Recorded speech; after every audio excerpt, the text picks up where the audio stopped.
সুপ্রিয় দর্শক, আসসালামু আলাইকুম। দেশ বিদেশের সবাইকে অনেক শুভেচ্ছা। আমি ডাক্তার ফারহানা মবিন। আমি গাইনির পাশাপাশি জেনারেল প্র্যাকটিস করি।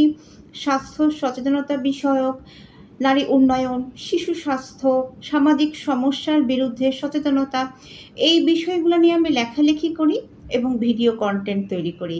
আমার খুব ভালো লাগে এই বিষয়গুলো করতে।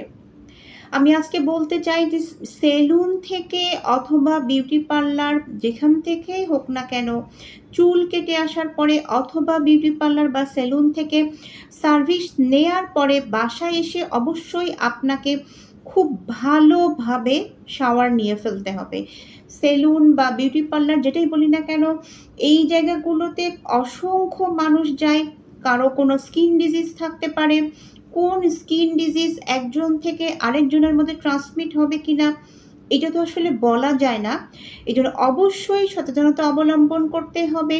অনেকে চুলের যে বিভিন্ন ট্রিটমেন্ট নেয়, হেয়ারের ট্রিটমেন্ট নেয়ার পরে দেখা যায় যে অনেকেই বিউটি পার্লারেই চুলটা খুব ভালোভাবে শ্যাম্পু দিয়ে পরিষ্কার করে দেয়া হয়।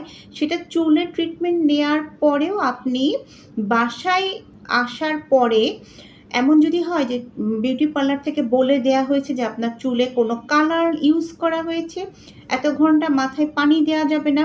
এইরকম যদি হয়, আপনি নারী বা পুরুষ যেই হন না কেন, গলা থেকে পা পর্যন্ত খুব ভালোভাবে ডেটল, স্যাভলন অথবা অ্যান্টিসেপটিক সোপ দিয়ে খুব ভালোভাবে আপনাকে গোসল করে ফেলতে হবে এবং যেই ড্রেসগুলা আপনি বিউটি পার্লার বা সেলুনে নিয়ে গিয়েছিলেন, ওগুলাও খুব ভালোভাবে ওয়াশ করতে হবে।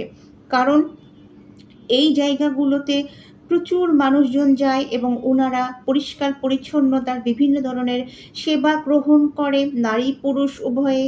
এখন আসলে কার মাধ্যমে কোনো ছোঁয়াচে কোনো অসুখের জীবাণু ছড়িয়ে গেছে কিনা এইটা বলা যায় না। এজন্য অবশ্যই এই বিষয়ে সচেতন হবেন।